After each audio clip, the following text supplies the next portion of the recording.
Hello everybody and welcome back to my channel. I hope that you're having a wonderful day. If you're new here, my name is Neve and it would mean the world to me if you would stick around. Today's video is going to be my September reading roundup and I am so excited to share this video with you guys because I've had such a wonderful reading month. I don't want to say too much because I want you to watch the video, but it's been a good month and I can't wait to talk all about it with you, so I'm just going to get started. Okay, so the first things I'm going to discuss with you guys are things that I read this month that weren't books. So I'm just going to dive straight in, starting off with Mr. Salary by Sally Rooney. This is a short story that she published in 2019. I'm pretty sure this won her an award of... oh yeah. Sally Rooney was shortlisted for the Sunday Times EFG Short Story Award for Mr. Salary and was the winner of the Sunday Times PFD Young Writer of the Year Award. There you go. This short story, the blurb is, years ago, Suki moved in with Nathan because her mother was dead and her father was difficult and she'd nowhere else to go. Now they are on the brink of the inevitable. And there's a quote from the story in it that says, "My love for him felt so total and so annihilating that it was often impossible for me to see him clearly at all." I thought this was very good. It was definitely in keeping with what Sally Rooney is famous for writing. Very complex characters with very complicated relationships that maybe aren't the healthiest and definitely don't involve nearly enough communication by anyone involved, but are so interesting to write about and really cut to something in everyone that perhaps we don't want to acknowledge that we see in ourselves, only obviously on a much smaller scale. I will say I think that I prefer reading Sally Rooney's work more long form. I think I prefer the novels, particularly because the characters in her work aren't always inherently likeable, and I think that reading them in novels gives you a little bit more of a time to find your footing and decide whether you like them or not, or grow to like them once you have time to like acclimatise yourself to the messiness of her works and the characters in them. But I think that if you're a fan of Sally Rooney or you enjoy reading short stories, then this definitely is an interesting one to check out. This is the first like proper short story I think that I've read not for school, so I think that might play a part in the fact that I don't have massive amounts to say about this, just because generally speaking I prefer to read like novels.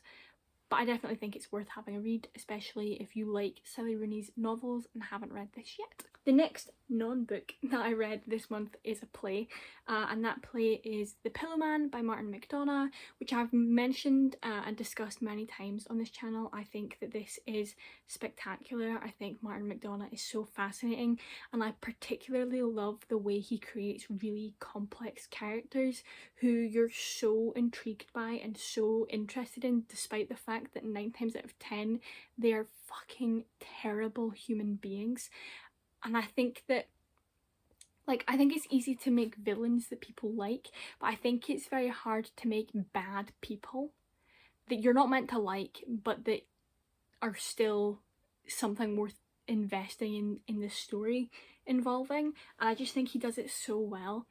And I want to give a major spoiler warning for the rest of my discussion of this play, because reading it again this time I just fell in love with the ending of this play, and I would really like to read like the last part of it to you. But if you want to read the play for yourself and not have the ending spoiled, then I would skip to the next book you see me holding up. But if you are okay with spoilers, if you've already read the play, if you're the kind of person who doesn't mind knowing the end of the story before you go on the journey, then feel free to stick around and listen to me read this and then gush over it for a bit. So it goes. In the 7 3/4 seconds he was given before he died, Couturier tried to think up a final story in lieu of a prayer for his brother. What he came up with was more of a footnote to a story, and the footnote was this. A happy, healthy little boy named Couturier, on the eve of the night that his parents were to start torturing him for 7 consecutive years, was visited by a man made of all fluffy pillows and a big smiley mouth. And the man sat with Mikkel and talked to him a while, and told him about the horrific life he was to lead and where it was to end for him, with his only beloved brother smothering his life out on a cold prison floor. And the man suggested to Mikkel that wouldn't it be better if he did away with himself there and then and avoided all that horror. And Mikkel said, "But if I do away with myself, my brother will never get to hear me being tortured, will he?" "No," said the pillow man. "But if my brother never gets to hear me tortured, he may never write the stories he's going to write, might he?" "That's true," said the pillow man. And Mikkel thought about it a while and said, "Well, I think we should probably just keep things the way they are then, with me being tortured and him hearing all of that business, because I think I'm going to really like my brother's stories. I think I'm going to really like them." And the reason that I think that this is such a spectacular ending and why it's so emotional is that really the character who has done the worst thing in this play objectively is Mikkel. What he's done from an objective standpoint is absolutely unforgivable, and yet somehow he does not come even remotely close to being the worst person in this play. And in fact, most of what you feel for him is just incredible amounts of pity, which I just think is so interesting, like to be able to do that, and it's not done in a way where he's like poorly written.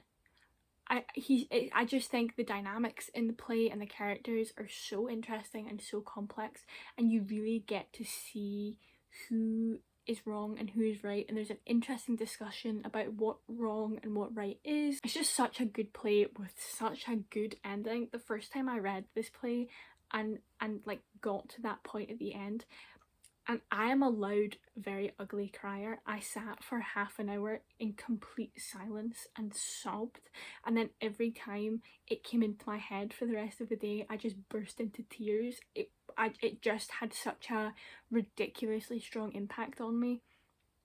So I was revisiting the play this month to annotate a larger printed copy that I have of it, and I couldn't get the ending out of my head again, and I had to share it with you guys, and I had to again share that I think this play is brilliant, and I think that Martin Mcdonough is so clever, and to once again gloat about my very lovely signed copy of the play that I have.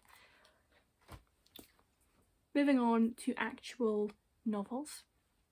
The first I'm going to talk about, and my most anticipated read of this month, was Beautiful World, Where Are You by Sally Rooney. This is her new novel that was released, I think it was the 7th of September it came out at the start of this month. I got it slightly earlier than that, I think in my September Books That Matter box, but I think by the time I got around to reading it, it was about the 7th anyway. The description, or the blurb for this book even, is: Alice, a novelist, meets Felix, who works in a warehouse, and asks him if he'd like to travel Rome with her. In Dublin, her best friend Eileen is getting over a breakup and slips back into flirting with Simon, a man she has known since childhood. Alice, Felix, Eileen and Simon are still young, but life is catching up with them. They desire each other, they delude each other, they worry about sex and friendship and the world they live in. Are they standing in the last lighted room before the darkness, bearing witness to something? Will they find a way to believe in a beautiful world? I think I gave this book like a 3 or a 3.5 stars, which is what I originally gave Normal People, but then my rating for Normal People has went up since I finished it because I couldn't stop thinking about it, and I watched a couple of not reviews of it. I hadn't watched any reviews of it, but I'd watched videos like about it, in which I was made witness to a lot of things about Normal People that I'd missed, that once I caught just went like which I have no doubt could probably be the case with this novel, but what let it down for me was the fact that I genuinely didn't really like the characters, and not in like a these are unlikable Sally Rooney complicated characters. I found the men in this book unbearable. I thought the men in this book were really weird, and they made me quite uncomfortable at many a point in this novel. Hello, it's Editing Neve. I just wanted to quickly say, I can't tell if I think the men in this book being a little bit, or more than a little bit, uncomfortable was purposeful on Sally Rooney's part as a commentary on the modern man and men in general, and the power that they think they deserve to have over women, and the secret or not so secret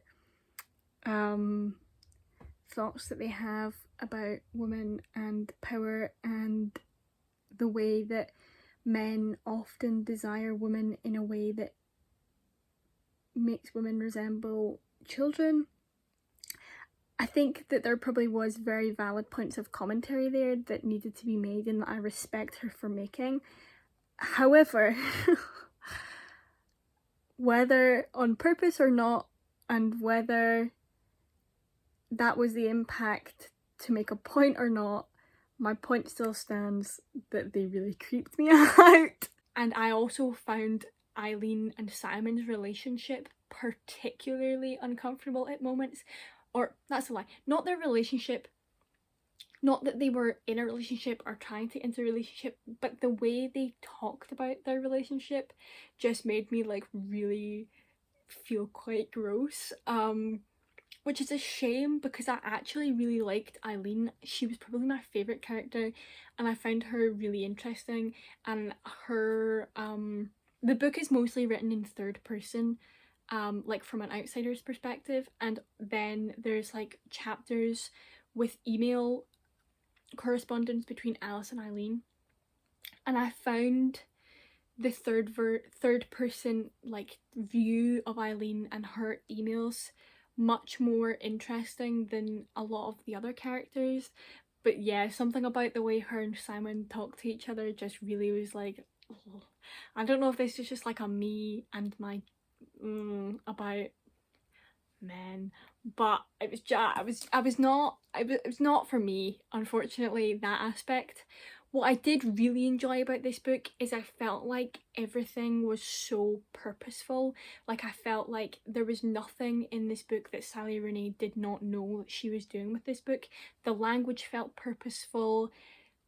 Every moment where something happened, every reference that she made, like I just like that about Sally Rooney in general. I feel like she knows exactly what she's writing. And I think that you can tell, and I really enjoyed that. I also thought that there were some genuinely really interesting conversations being had in this novel about the world, and also some commentary about Sally Rooney's work and Sally Rooney's fan base and the way that criticisms of literature work that was sort of like disguised through Alice's character because she is a novelist like Sally Rooney. So I definitely think there's a lot of merit in reading this book, and there's some really interesting aspects of it, and I enjoyed reading it. And I also think I definitely enjoyed reading the book more as it went on. Like I think it took me a minute to get there. But yeah, I think this was like pretty middle of the road for me. There was a lot about this book that I really respected. There was a lot about the book that I did enjoy, but I found it hard to form genuine connection with two of the four main characters. And it put me off a lot of aspects of the relationships like between the characters as a whole. I think in a weird sense I can't recommend or dissuade you from reading this book. You would have to just see for yourself. I'm not sure, but yeah, I'm glad I read it. I'm glad I got the chance to read it, and I definitely do feel like I've taken something away from it, just perhaps was not my favourite book in the world. There you go. Moving on to some books that I have perhaps nicer things to say about. And I'm going to start with The Passing Playbook by Isaac Simmons. And the blurb for this book is: 15-year-old Spencer is a proud nerd, an awesome big brother, and a messy in training. He's also transgender. After a year of bullying, Spencer gets a fresh start at a new school with great friends, a spot on the boys' soccer team, and maybe even something more than friendship with one of his teammates. The only thing is, no one knows Spencer is trans.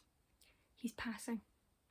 So when a discriminatory law forces his coach to bench him, Spencer has to make a choice. Cheer his team on from the sidelines or fight for his right to play, even if it means coming out to everyone. including the guy he's falling for. I really, really genuinely enjoyed this book. I read it so quickly. It was like such a fun book, despite definitely having some decent stakes to it. I just genuinely had a really nice time reading this book. I liked the main character, I liked his relationship with his family. I liked the casual autistic rep that we got from the main character's little brother. I liked the love interest. I just think it was well written, it was a fast-paced read, it was a fun romance. I genuinely enjoyed the characters and their relationships. I thought the pacing was great, and yeah, I just thought it was like a fun YA romance. And my only very slight criticism is some of the lines were a little bit cringy, and that was it. And by a little bit cringy, like I do mean just a couple of throwaway lines. I was a bit like, but it was like barely, in the grand scheme of things, noticeable at all. And I don't know if it would be less cringy for people who are maybe like 15, do you know what I mean? Whereas I am 18, so I don't know if that's maybe the slight difference. I don't know, but very good book, very much recommend it if you're looking for a fun MLM trans book. Give it a go. The next book that I'm going to talk to you about, I don't actually currently have the copy of. It has been passed on, it's been regifted, and that book is Hot Milk by Deborah Levi, one of the two I think. And Hot Milk is about this girl who has had to move to Spain with her mother in search of like specialist treatment for her mum's illness, and she has a sort of very coming of age summer, both in terms of her relationship with her mother, but also as a person. One thing that I really liked about this novel was that whilst being a coming of age novel, it didn't all tie up in a bow at the end, which I thought for someone who is sort of early 20s, I think the character is, that made a lot of sense, because I don't think you just fuck off to Spain for the summer and all of a sudden your life is magically fixed. But I do think that what did change for her, and the conclusions that she did reach, made a lot of sense, and some of them were really cathartic. And it was very satisfying to be able to go with the protagonist on that journey to reach those conclusions, even the ones that were not particularly happy.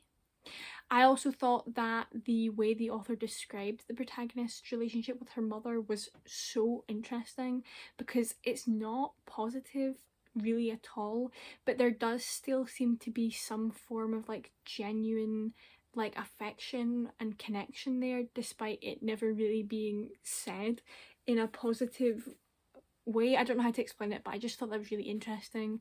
One thing I will say about this book is, like, I think there is a lot of imagery in this book and symbolism that went right over my head. Like, I don't think I was quite smart enough to catch a lot of it.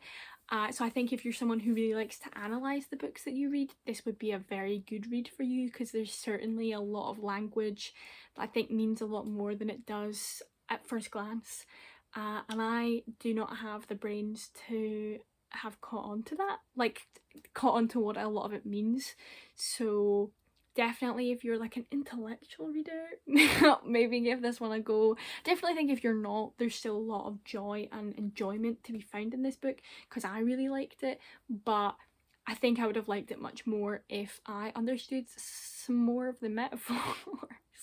Like I very slightly annotated it whilst I was reading it, and there was like one recurring statement or metaphor or whatever it was, and at one point I had like made a line and had been like, this means something.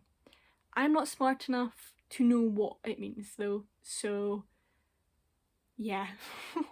So there's that. I still think it's worth reading even if you don't think you'll get like the symbolism or whatever, but I think it would be interesting to see how much understanding and being able to analyse that enhances someone's reading experience. I think that Deborah Levy just did like a wonderful job of making commentary about how complicated growing out of adolescence and into adulthood is, and how complicated family relationships can be, in a way that still made you like the characters that were having messy lives. I did enjoy still being able to root for a character who at many points in the book I was going, what are you doing? What? I definitely recommend giving it a go if you haven't read it already. Next up we have You and Me on Vacation by Emily Henry. You might know this book more commonly by the title People We Meet on Vacation, which is the American title for this book, and what I think should just be the global title of this book, because the thing they've changed here is not the word vacation, but that is really what should have changed to switch from US to UK, because we say holiday. So I'm not really sure what the deal is with this, but there you go. The description for this book is 12 summers ago, Poppy and Alex meet. They hate each other and are pretty confident they'll never speak again. 11 summers ago, they're forced to share a ride home from college, and by the end of it, a pact is formed. Every year, one vacation together. 10 summers ago, Alex discovers his fear of flying. Poppy holds his hand the whole way. 7 summers ago, they get far too drunk and narrowly avoid getting matching tattoos in New Orleans. 2 summers ago, it all goes wrong. This summer, Poppy asks Alex to join her on one last trip. Could this trip make them realise they're not just friends after all?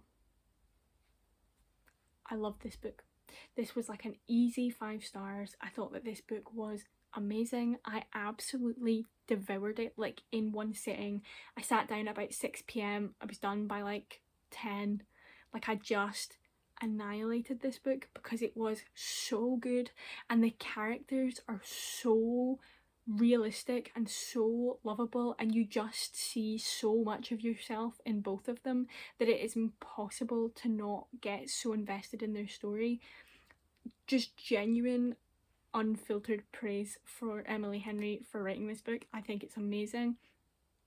At first I thought I was so like Alex and I could see so much of myself in Alex, and then as the book went on I was like, oh my god, no, I'm so like Poppy too. And am I really actually like anything like either of them? Probably not, but they're the type of characters that are just so human that you can without fail find something in them that just hits to a point in you that forms this like massive connection to them. And I just was so desperate for things to go well for them, and I couldn't not root for them completely and totally. It was just such a good book. Their relationship is so, they have such like a genuine intimate bond, whether it's as friends or not as friends, like platonically or romantically. I thought the characters were really funny. Like I thought there was some genuinely really funny witty moments in this book, which I really enjoyed. It is a book that's generally quite light-hearted, but at some points it was like actually went beyond that, and it was quite funny, and I found myself laughing out loud sitting on the couch reading this. I just genuinely cannot recommend this book enough. I absolutely adored it. I was a little bit worried that I would find it hard to get invested in their relationship because I primarily only read queer books, and I thought that there would be a slight disconnect reading a not queer book for the first time, but I loved this book and I loved their relationship, and I think it was just written so well that even though I can't necessarily relate to the experience of being in love with a man, I could a little bit because it's so good. It's just such, it's genuinely just amazing, and I sound like a broken record, and there are so many like much more intellectual points that make sense that I could make praising this book, but I generally just think just read it because it's absolutely worth it, and I think that you will thoroughly enjoy every single word that you read. Do it. The next book that I read this month was Afterlove by Tanya Byrne. The blurb for this is: car headlights. The last thing Ash hears is a snap of breaking glass as the windscreen hits her and shatters into a million pieces like stars. But she made it. She's still here. Or is she? This New Year's Eve, Ash gets an invitation from the afterlife she can't decline, to join a clan of fierce girl reapers who take the souls of the city's dead to await their fate. But Ash can't forget her first love, Poppy, and she will do anything to see her again, even if it means they only get a few more days together, dead or alive. First of all, and I say this every time I pick this book up, isn't it just absolutely stunning? Like, it's such a genuinely beautiful book. Second of all, read this book. It's so good. I think I gave this like a 4 out of 5. I think it could have easily been a 5 out of 5 if I didn't unintentionally take a massive break in the middle of reading it. The characters are so likeable. The main character, Ash, is really quite funny. I feel like she's such a realistic teenager in particular, as opposed to just like realistically human. Like, I think she's a very accurately written teenager, especially some of the struggles that young queer girls have nowadays were like completely resonated with through this character. I thought it was brilliant. I loved so much how hopeful she was and how much faith she had in the world and how just like genuinely in love she was. I thought it was beautiful. I loved that that love was such a key focus of this book, despite sounding like quite a sad book and definitely having its very sad moments and its downbeat moments. It is a book I feel like that is primarily queer joy, and I just loved that. I think absolutely that you should read this book. I think it's wonderful. I thought that the protagonist obviously dies in this book, but there is a portion of the book where like that's before her death, and the relationships we get to see her have with people who are literally not really ever mentioned again and that we don't ever really meet again after she passes, but that are still so rich and human, and we really get to see how they fulfill Ash as a person and her needs, and they're so important to the storyline despite only really existing in the first third of the book. I just thought was amazing. It's just such a good book, such a good book. I love how happy and in love the characters get to be even when they aren't happy. Like, I don't know how to explain it, but it's just such a good book, such a good sapphic romance. And I really, really think that if you haven't read this book already, that you should give it a go, because I think that you would enjoy it, especially if you are a fan of contemporary romance already. It's one to check out, absolutely. And also, like, who doesn't want to own this absolutely stunning cover on their shelf? Moving on, we have maybe the star of the show, The Song of Achilles by Madeline Miller. I know I am so late to the party with this, but I'd never read a Greek myth retelling before, and I was worried that it would feel a bit too much like fantasy for me, because I tend to get a bit bored about the world building of fantasy sometimes, so I sort of avoided it because I was scared that I wouldn't like it after all of the hype. But I did. I really liked it. I thought that this book was just so beautiful. The writing style, the prose, the language, the use of tone and image, it was just, it felt like every word of this book was handcrafted with so much love and so much like care and knowledge and dedication. Like, I feel that you could feel it in this book, which just made it so much more immersive and enjoyable to read. That being said, I perhaps wouldn't call this a book that's enjoyable to read, because it's so good, but it hurts so bad. Like, so unbelievably bad. The pain is ridiculous, but I think worth it, because it is written so gorgeously that even the moments where you feel like someone is like ripping your soul apart into tiny pieces and then eating it, you can't help but admire the craftsmanship that went into making you feel like that, because it's just spectacular. Like, I immediately wanted to read her other book the minute I finished this, and I don't own it, so I couldn't, but I think if I did, I would have literally closed this cover, finished crying, and then picked Circe up, because Madeline Miller is so talented with language. Like, it's amazing. And also, like, I was so invested in their relationship and wanted so badly for it to go well, even though, like, you know from pretty early on that there's no possible way that this can end well. And even as the story progresses and Achilles loses sight of who he is and starts to sort of like abandon his childhood morals and softness, that is what makes you fall in love with him and what makes you understand why Patroclus is in love with him, you can't help but be so dedicated to him, because he really has been destroyed by his environment. And like, I think, like, obviously there is like the modern understanding or the modern belief that like there's always a choice and like whatever, but to know what the stakes were and what the way the Greeks believed in fate and the gods and stuff like that, and to see the way that that just like ripped this little boy, because he was like what, 17 when the war started, apart, was so heartbreaking but so fascinating because it was done so well. I definitely think that this book is more than 100% worth reading.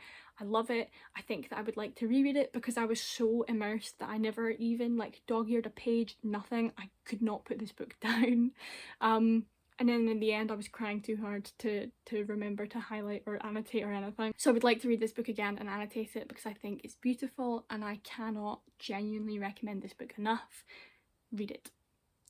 That being said, whilst we're on the topic of the Song of Achilles, if you are a fan of Greek myth retellings and you have any recommendations, please leave them in the comments below, because I really enjoyed that book so much more than I thought I would, and I would like to get into the genre a bit more.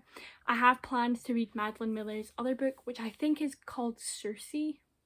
If I've said it wrong, I'm very sorry. You can definitely correct me if you'd like to in the comments. But if you have any other novels that are similar to the Song of Achilles that you love, please leave them in the description below. Particularly queer ones. If you know loads of queer myth retellings, then I would be very grateful to receive those recommendations. I think I'm probably going to give the Iliad a go, which is obviously not a retelling, but you get what I mean.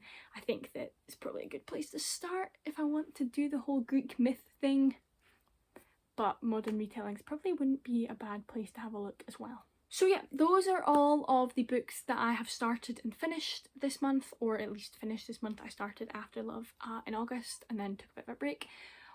The other book I would like to mention quickly before we end this video that I have started this month, but I'm not sure I will finish this month, and if I do finish this month, obviously the video's already been filmed, so I will just give my review in next month's video. It is Hamnet by Maggie O'Farrell, which is about Shakespeare's son Hamnet and his wife and other kids. I'm so excited to read this book. I'm like 50 pages in and so far I'm really enjoying it, but it's not really quite enough to tell even what the book is about, never mind what I think of it. But I'm so unbelievably excited to get through this book. I mean, look how gorgeous this version of the cover is. This is the Waterstones cover. Stunning. But yeah, I just wanted to let you guys know that that was what I was reading this month.